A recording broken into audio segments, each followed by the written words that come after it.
Welcome everybody. We are here to ask and answer one simple question. What about Elex 2? Well, what about it? Elex 2 was developed by Pirahna Games, a small German development studio, and published by THQ Nordic. Among their releases counted the Gothic series up to Gothic 3 Normal. Gothic 3 Dawn of Gods and Gothic 4 were done by different game studios. They also released the Ryzen series 1, 2, 3, and of course Elex 1, so this is by way of their 8th game by now. They also worked on a MechWarrior game. If you're interested in that, take a look if it's still available. There was some copyright, no, we got the rights, you can do this shenanigans in the background, but that's not what we're here for. We are here for Elex 2, so let's start with what everything wants to know. Why the hell is it English and I see German entrance down there? If you set the game settings to another language, I'm in Germany, I still get the button prompts in my native language. Why, I don't know. So that's why I got Leer and Eingabe instead of space and enter. So let's enter these settings. You can disable the HUD completely if you want to do screenshots and something. There's the screen always visible. If you don't do anything, everything just starts to hide, or if you're at full health, full mana, what have you, there's no need to be on. Tutorial messages, which will pop up in the side and tell you which buttons do what if you are just learning the game. Event logs and quest log updates, should they pop up, should they not, should it all in the background. So it's a really good customization down here. Now the most important setting, alternative game camera on. Don't let it off. If you're on off, and you try to do any sort of range combat, it's just rubber banding. You get motion sickness. It's like a drunken drone follows you around, filming you, and it's just it's very unpleasant. The autosave has multiple autosave slots. We can change the amount of autosave slots we have. I think it's 3 or 5. I didn't really look into it. And the autosave interval. External music. Yes, there is copyrighted music in form of a little concert in the game. Kind of like in Gothic 1 where they had In Extremo with Hermandelik. They now got a little song called Whiskey and Pills. And it's a nice scene. Fans of Pirahna were always, yeah, will In Extremo come again? Will it happen again? No. Let's go on. Audio sliders. Effects down, music all the way down, because voices once again are very, very silent. Even if you are using 7.1 and you got the front speaker and the center speakers turned higher up so you can hear it more, it's still quite the whisper in your ears. So turn everything else down, except the voice, keep those up, and you're fine. You can play with a controller. The basic controller is the Xbox controller. There are your game modes. You can customize the... Can you customize them? I'm not so sure. I never played this with a controller, but you can. Because, let's go, keybinds. There you can change them. Because we got our controls. Camera, sensitivity, invert certain axes, toggle or walk buttons, sprinting, hold. What do you want to do for evasion, combination of SDRG and movement, or do you just want to double tap? Vibrations for the controller. Aim camera speed, and where is the... Is it on the gameplay? Where is the aim assist? Because might be that you only get it in the game and not outside of, which is kinda strange. Because this game has an aim assist, since the ranged combat is abysmal. Let's just get it out of the way. Ranged combat is a slog, and well, even with the help you get as a console player and even use it as a PC player, it's horrible. You got all your normal, you can choose which monitor, you have windowed mode, borderless mode, full mode, aspect ratios and resolutions. You can set your refresh rate, and then you got phasing if you need it, if not. You can do some super sampling or up and down scaling if you want. Depth of field, everything you need. This is on a 1070 Ti, so quite a old graphics card by now, still powerful, but you gotta turn down some things to be at least in the range of 45 to 60 FPS. But since a lot of people already complained, oh no, this game looks old, doesn't matter. it looks fitting. The environment, the characters, everything looks the same quality, and that's why it works. Take a game like Breath of the Wild. Everything say, oh, it's an amazing game, it's a beautiful game, but the actual detailed quality of the game is quite low. But nobody cares because it all fits. It looks like trash if you take a game like Dragon Age Inquisition 2, where they took everything from the world and smushed it into the character models. So the character models look amazingly detailed, but they were running through a cardboard world, which was bad. So let's jump into the game. You get your nice loading quips and stories about peoples. Now, what about the story? The story follows the events of Elex 1. You get a little recap at the beginning, and this is after the game has been won. So this is full-on endgame mode. Looks nice, plays nice. If you beat the game, you get infinite jetpack and get a nice view of the surroundings. Yes, it's not so highly detailed, but the distance fox makes it okay. And then you can just, enjoy the stratosphere and go skydiving down. Let's address the elephant in the room. Is it a... Sorry, honey. Didn't mean to fall on you. Is it a good game? Should you buy it? I say no. Don't buy it. It's not a good game. It's got a good story, but a bad execution. You have so much potential, but it just fell flat on its nose. A lot of conversations they don't make sense. You get comments from your companions, you feel like there were missing words. You can sometimes piece them together, but after all, it's just a... What do you mean? What are you talking about? Why are you reacting this way? What's suddenly going on? And this is especially glaring with our good old waifu Kaya, because this is not a spoiler, so you don't have to do not now. Kaya is the mother of the son Dex from our main character Jax. And the reason why they choose Kaya is simply because she is she's the strongest mage on the world, and she has a deep connection with Mana, which is the quote-unquote good version of Elex. And we are just the badass superhuman mega commander, which is why I offspring between the strongest mage and the strongest warrior commander badass. Produces, of course, a badass kid, or that's the plan. Probably, maybe the protagonist for Elex 3, because there will be a Elex 3, that's the story says. Yeah, it's going on. Kinda like, it ends like the first one with, alright, this was it so far, but no, we're not done. I will cut in now a small sequence which shows what happens if... By the way, Kaya, she is the leader of this faction of this place. Horde of the Berserkers. She's the spiritual leader. She's the Berserker Pope. Popess. I don't know. What's the female Pope? She's the Grand Matriarch of Mana. So she has even more to say than the warrior inside of the fort who runs the place. And she's utterly useless, and everything she says has next to no connection to anything. It's just like random thoughts. Now enjoy for a short while. You again. Let me through. You're a slow learner, aren't you? The boss doesn't want anyone in the city who looks like they might be trouble. Come on, he's harmless.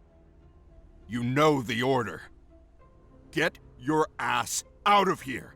You don't have any business in the city. Well... You're not really much of a help. Are you kidding me? So you won't help? Wow. Really? Can I join you? And how can you be so sure of that? Take a number. Ever since we've been doing well, everybody wants a piece of the glory. They're mostly parasites and good-for-nothings. He doesn't look like a parasite, though. Still. I need help against the alien invaders. Yeah, you, me, and the rest of the world, buddy. Why do you think this city's fortified like it is? That still doesn't mean we'd let everyone and anyone in. If you have any better suggestions, let me know. But don't look at me like that. Don't you dare judge me.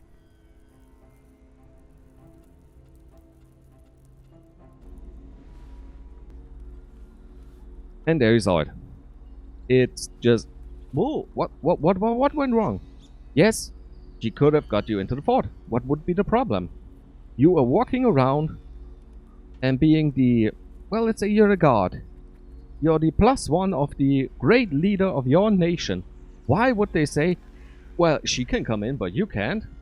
And she would just stand there and say, oh, don't screw this up for me. I won't say anything. It's right. Yes. I think she shouldn't have been a companion. Taking her with you, running around, she should be just sitting here, be on her throne, and you can always just visit her and maybe patch things up, because obviously you're no longer together with her at the start of the game, so you have a choice between romantic companions. This conversation problem is through the entire game. Everything always is just... It feels like one of the first mods where people took... It happens a lot in... Oh, what was it? Fallout, Skyrim. When people created companion mods that used voice lines of other characters, because multiple characters in the game have the same voice.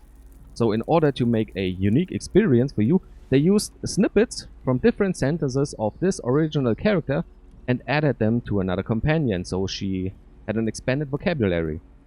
However, this wasn't it wasn't the right tone of them, and it was screaming with rage because those were the 3 words you needed for your sentence, and then she was just like, oh, I'm so sweet, I miss you. But here, you got it all together. And it's... Why? It's... I looked it up. She didn't die. Pirahna Bytes had a problem once that one of their main cast members died, and they decided to give him just the short role he had in the game and then leave him out. It is sad, I'm already missing. Hope you're resting in peace, Vetras. That was his in-game character, not his real name. I won't say that one. And it's just bad. However, this might not have been the problem of Pirahna Bytes. This might have come from THQ Nordic. Why does it come from THQ Nordic? Oh, why do I suggest it could be this? THQ Nordic also had the rights to the Kingdom of Amalur: A Re-Reckoning. And they made a remaster and said, we will bring out a 3rd major storyline DLC. Was it a 3rd? I thought. It's called The Fate Weaver. And you start it and you see the world looks nice. But in quest design and everything else, you just noticed something. There were missing sentences, missing reactions. It was just... Everything was broken up. It might have been because of the great global disease of Corona that was going around, that everybody's sitting at home and everybody was really hard at work on this game and threw it all into a stirring pot, but there was no one to look over it all and say, oh yeah, we gotta take this one out. And maybe there was some time pushes, maybe there was crunching, I don't know, but the end effect is it is just bad. And it's a role-playing game, and if the role-playing aspects, the story, the main thing that's supposed to drive you is bad, everything else doesn't matter. It's got a beautiful world, they improved the jetpack, it's more than just a little double jump bunny hop, especially if you're at the end. You got vertical, now you can boost forward. You even have aerial combat. Let's see if we can find something to whack. Yeah, there's something around there, a flying enemy. Marked it with a skull. Where's the skull? It's over there. So we jump there, and we now got... Where is it? There it is. Oh, that's not it. There is a flying enemy. We take our sword, and as long as we are beaming and jetpacking, we can just go clicking, and it uses your jetpack view. I obviously now have infinite, but it uses not too much jetpack future just to boost towards it and What the fight, hell were they thinking? fight, and fight. Yeah, that's what I think about the game. What the hell were they thinking? Now, combat. Combat is extremely slow. Alright, I say click.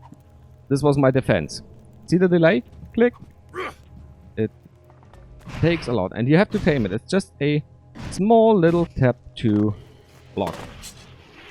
Obviously, you can... What crimes? Screw you crimes. Oh, tell me I don't... Yeah, I still gotta... Shield. Blocking with a shield. Yeah, you lose a bit of it, but that's the blocking animation. Just slightly opening, and it takes a long time until it's really erect. You don't block, really. Your companions get stronger. However, your companions, most of the time, will not fight. Especially if you initiate a fight in ranged combat. Let's see. Normally along the roads you find something you can fight. Yeah, those. Oops, sorry. This one, that was a one-shot. Right here, the forest troll.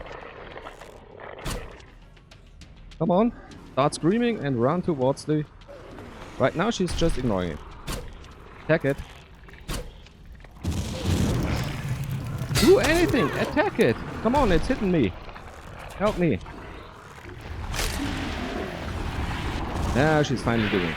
And the fact that she's now using ranged combat is one of the... It's very rare. Usually they just run in, just go charging, you can see on me, and then just stand around and do nothing until they get attacked themselves. And then they maybe punch out one or two attacks.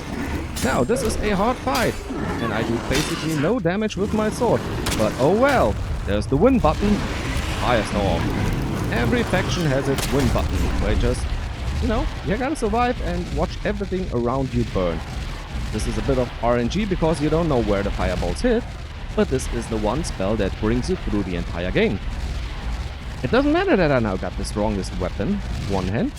It doesn't matter that I now got the strongest laser gun, the strongest bow. All I need to win is my button that says win. Yes, it needs mana, but some creatures respawn and those give you, like the forest troll, give you mana. And that makes you craft new mana potions and you're never really one out, especially since you can pull all these enemies towards you and then go kill. Now, world building and looting. It is amazingly detailed, and one of the most important items are the perspective glasses. Yeah, the badass glasses, because they make loot glow, so you can finally find the weapons all the enemy starts dropping, because the enemy gets marked on the map with a small X. However, weapons do not, and they have a tendency to clip into the ground. You can still pick them up if you find them, but maybe you don't find them at all. So, once again, bad. The world has a lot of clutter lying around. Let's go into a city just to show. And most of it is useless and takes up a lot of time to pick up, which is annoying. If you run around and there's 3,000 bottles of water and some notices and a toilet paper. Alright, I get thrown out even though I... hard. Yeah, start attacking me. You can't be here. Yeah, I know, but you fuckers... Sorry about that. See? That wasn't so hard. You don't want to go out of the way and let me go in. So everything this is loot. It takes a long time and it's not worth it. It's just busy work. And this game loves wasting your time. The combat is subpar. You always feel weak right until the end when you just suddenly just BAM! Smash everything, which is... It's not fun. It's not like, oh yeah, you gotta play 40 hours until the game gets fun. A game shouldn't take 40 hours to get fun. A game should be fun from the start. And this game is not. Really, really early, you run into stuff that says, what the hell just happened? And it continues happening. Either if it's looting or something else. However, I say this. Now I already told you, don't buy it. I told you why not, because of the broken quest lines and the strange interactions. However, if you really want to play it, there are some things you should know. If you already played Gothic games, you are familiar with the attribute system. Now, the more you learn, the more AP or ability points you need to increase. Right now, everything already needs 5. You start at 1 ability point, it means 1 point in strength. And then after a while, you get to 2 ability points and 1 to 5. Now, the game famously has its bonuses in the form of potions or in the form of, well, let's call them, they call it specializations, modifiers. There are rings, amulets and rings. Just a fancy name for it. And it looks kind of strange for whatever those are. Those are, I don't know, badges of honor or something. Now you got potions. There are potions that give you permanent increases in health, in constitution, strength, but they count as bonuses. That's why I got a lot of bonuses, even though I got only plus 10 from my equipped items. This means they don't get put into the calculations. Old Pirahna games had the problem that if you used any bonus items, it would only judge how much you need to invest on where you are at now. But it's no longer the case. So if you find a potion, if it's anything that's permanently increasing your damage or something, just chug it. Now let's look over to the bonus. 14%, it's not percent, it's just 14 points bonus melee damage. With almost, I can learn, I think, every skill with 85, so I'm almost capped. And I get a melee damage bonus of 14. Now, the small sword, it's the strongest sword, but the sword that I wield has 277 damage. So it means I got a 5% increase. And the abilities you get, which is plus 10 points, 20 points, 30, 50, they are completely insignificant in the grade scheme, so it's all equipment based. You got the equipment, you rule. Unless it's the magic tabs. We got magic of the berserkers, we got magic of the elves, we have kind of magic of the outlaws, and then we got some stim tags and stuff of the smaller factions, which are offshoots of the great factions, the 3 great factions. The game has 5 factions, that's true. But in the beginning, you learn you only can join 1 of 3, because the others say, yeah, you know what, you kinda suck. Come back if you got more experience and you can betray your old faction and join us. So you gotta join the berserkers, the Morcons or the Alps. The Alps are your kind of tech factions, the Morcons are your batshit crazy melee combat blood and gore faction, destroy everything. And then you got your berserkers, which are kind of like, yeah, we are the good guys, we try to save nature, but are led by a total jackass. Which doesn't mean Kaya the Pope, which is just a poor clueless woman who didn't get enough writing for her character. But Red, a character from the first game. And, well, the name is the game in this case. So, where does it leave us? I think you should, if you play, start with a ranged build, because you can just shoot, backpedal, shoot, backpedal, shoot, backpedal, and try to aim. If the reticle gets red, which it doesn't now, because it's not an enemy, but if it goes red, the aim assist is on, and you almost every time hit, even if he moves a bit to the side, the shot will just follow the enemy. And one of the main benefits of going ranged is you also get access with dexterity and cunning to lockpicking, which means more loot. And this is the single most important, well, skill in the game. It's build weapons, especially the first rank. You can craft simple weapons. Why is it the most important? Everything an enemy-led drops is a damaged version of the weapon, so we got the damaged savior. And at an anvil, I can create one working damaged savior, which is about 4 times the worth of 3 damage, so it's the only way you can really make a lot of money. The only other way to make a lot of money would be animal trophies. And like in the other old games, mining. Mining is only useful after you learn the perk. Until then, you know, Mark every mining spot you find, especially Elex. You need a lot of Elex to craft your permanent potions. But just mark them. Don't try to harvest unless you got the perk. Animal trophies. Second most important skill in the game. Because you need the rare ingredients to craft with the third most important perk, chemistry. Your +1 to everything potions. Let's see if we can. Whoa. See, there's an alchemy bench. Ah, stop jumping on everything, Jax. Like this.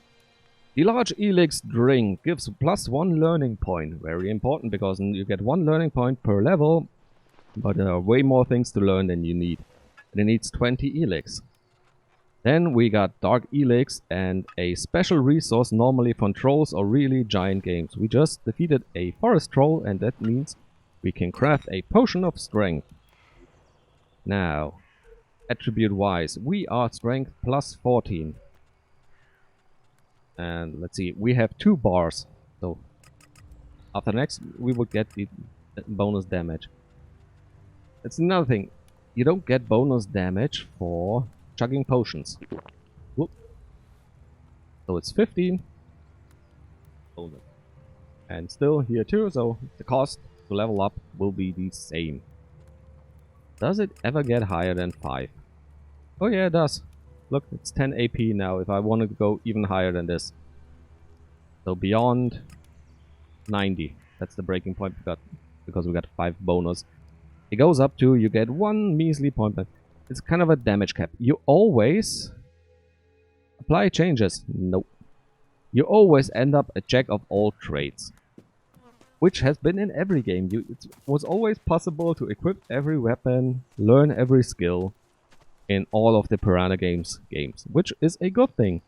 The same with there is no equipment loadout and there is no carry limit because that's another busy time. And a game that on one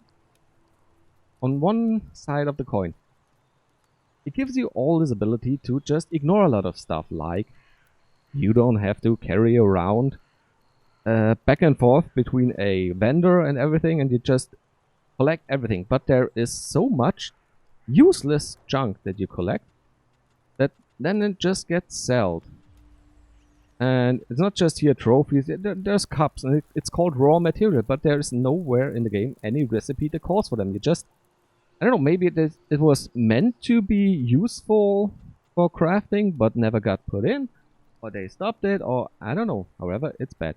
You can mark certain items as mark as scrap, which means they can get automatically sold at the next vendor if you just tell him, hey, sell all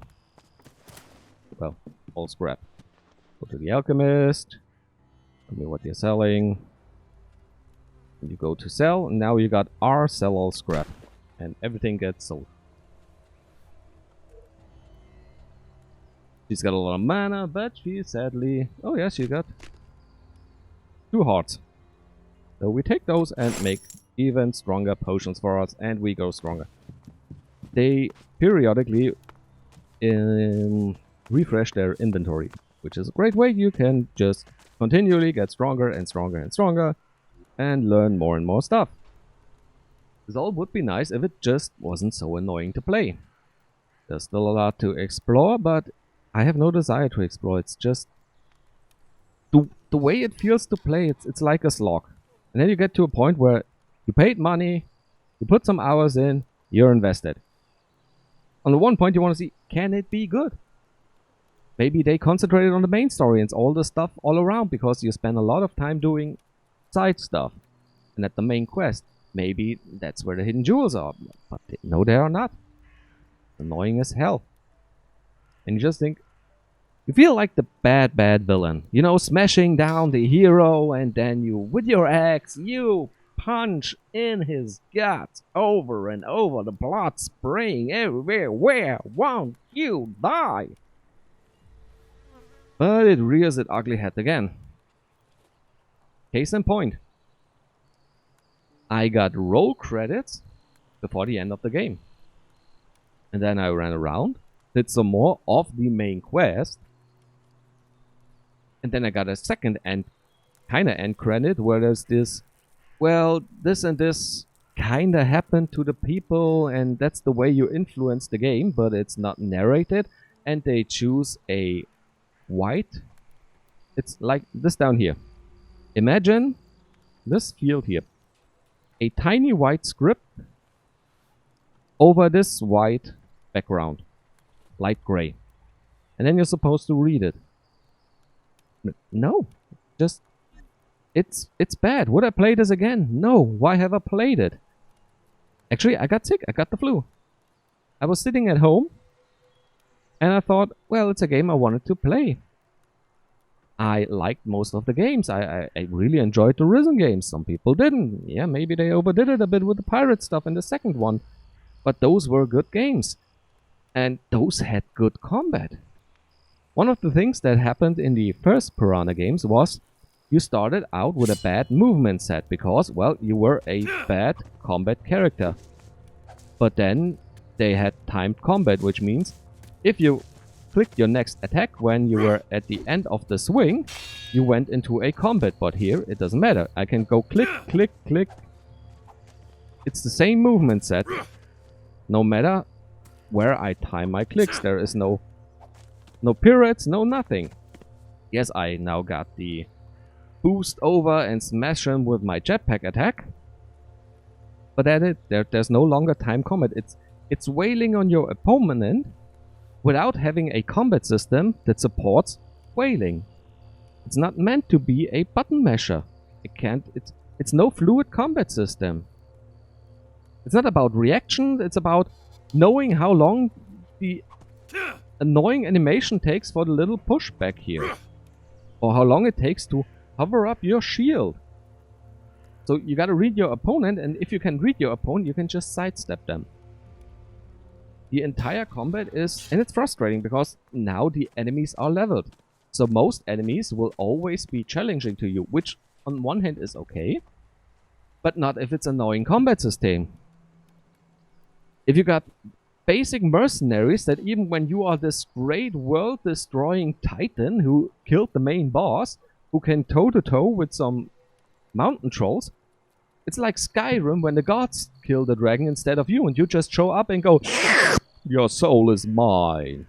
Thank you guys. See you on the next dragon. It's not fun. And one of the main things for a game is it fun? And this game, sadly, is no fun. It's a constant wondering, can it really be this bad? Is there nothing that makes this game better? And at the end, after 55 hours, I have to say, no, it's not. Watch a long play. Maybe mine, yeah, but a shilling. Watch an abridged version of the main quest, which I tried to edit down. I got 55 hours of recording, and the first 15 hours ended up as a 3.5 hour video, so it gets slower. That's the next. You get really early at the start, you get bitten, you get an infection, and it's not really like the Far Cry thing with the malaria. You get constantly annoyed and remember, yeah, you got this infection, which is okay. And then you got those blackouts, during the quest you get thrown up on the other side of the planet. During the main quest, one of your companions starts running to you. You just got told, something happened to your son, go look for him, and then comes your companion. Hey, you. Yeah, you gotta do what I say, yo, man. You just think, fuck off. Just leave me alone. Tell me you want to speak. When I run past next to you, make a comment. Say, hey, got a minute.